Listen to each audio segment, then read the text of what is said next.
الفنان زكي رستم ابن الزوات، والمشهد الذي تسبب في اعتزاله التمثيل. عبقري تمثيل، كان بيتبع نظام التقمص.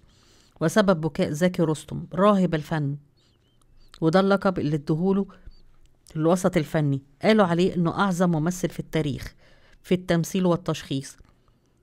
وكانت التمثيل والتشخيص كان بمثابة لعنة، لأنه تسبب له في خسارة كتير كتير قوي.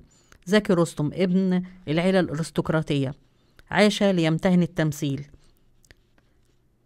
وفي سبيل حبه للتمثيل خرج عن الأصول والعادات والتقاليد العيلة الكبيرة، وبقى منبوذ وسط عائلته. ومع ذلك صمم زكي رستم على أنه يختار التمثيل.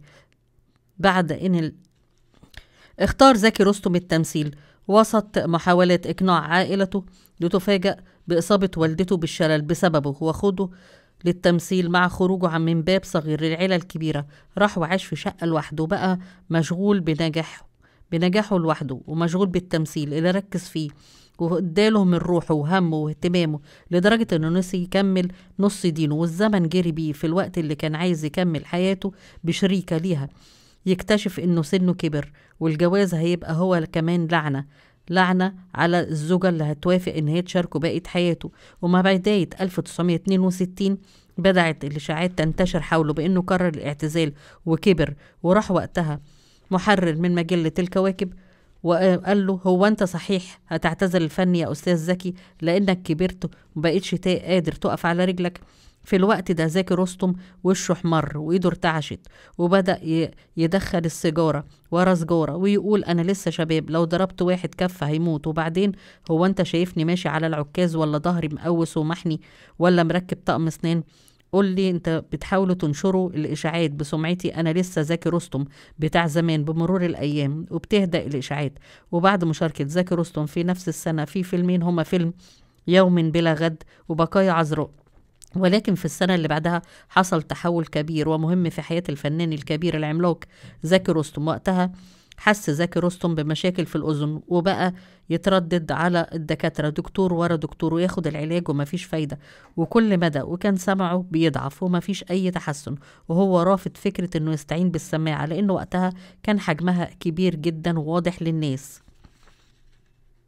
ولأن شخصية زكي رستم شخصية صعبة جدا وحادة جدا، وعاوز الحياة تمشي زي ما هو عايز، مستحيل واحد يحس بضعفه. وما اعترفش أصلا بمرضه أو بمرض الأذن أو بقلة السمع. وقتها زكي رستم بمجرد وجود السماعة معناه انه ضعيف، وان هو لا يقبل الاعتراف اصلا بضعفه. فهو زكي رستم القوي اللي لو ضرب حد بايده كف هيموته. مفيش انسان بقوته، بيجي على نفسه وبيعتذر بالاعمال اللي بتتعرض عليه لحد ما يمر 3 سنوات وهو مقضيها في شقته مع السفراجي ومع الكلب بتاعه. بعد 3 سنين جاله فيلم الحرام، بيتردد زكي رستم ان هو يقوم بعمل الفيلم. بيتردد زكي رستم شوية في قبول الفيلم، وبعد شوية بيوافق وبيجتهد في الفيلم، وبيعتمد على حيلة ذكية مهمة جدا عشان يقدر يعمل الفيلم، هو انه بيقرأ شفايف اللي قدامه عشان يعرف يرد عليه في المشهد الخاص. وخلص كلامه عشان يتكلم وهو بيرد وبيقول جملته. صور زكي رستم الفيلم على خير وانتهى، وعرض فيلم الحرام. واكتشف العملاق زكي رستم ان الحيلة نجحت والفيلم نجح، وشخصية ناظر الزراعة اللي قدها في فيلم الحرام نجحت هي كمان، والكل بيتكلم عنه وعن نجاحاته.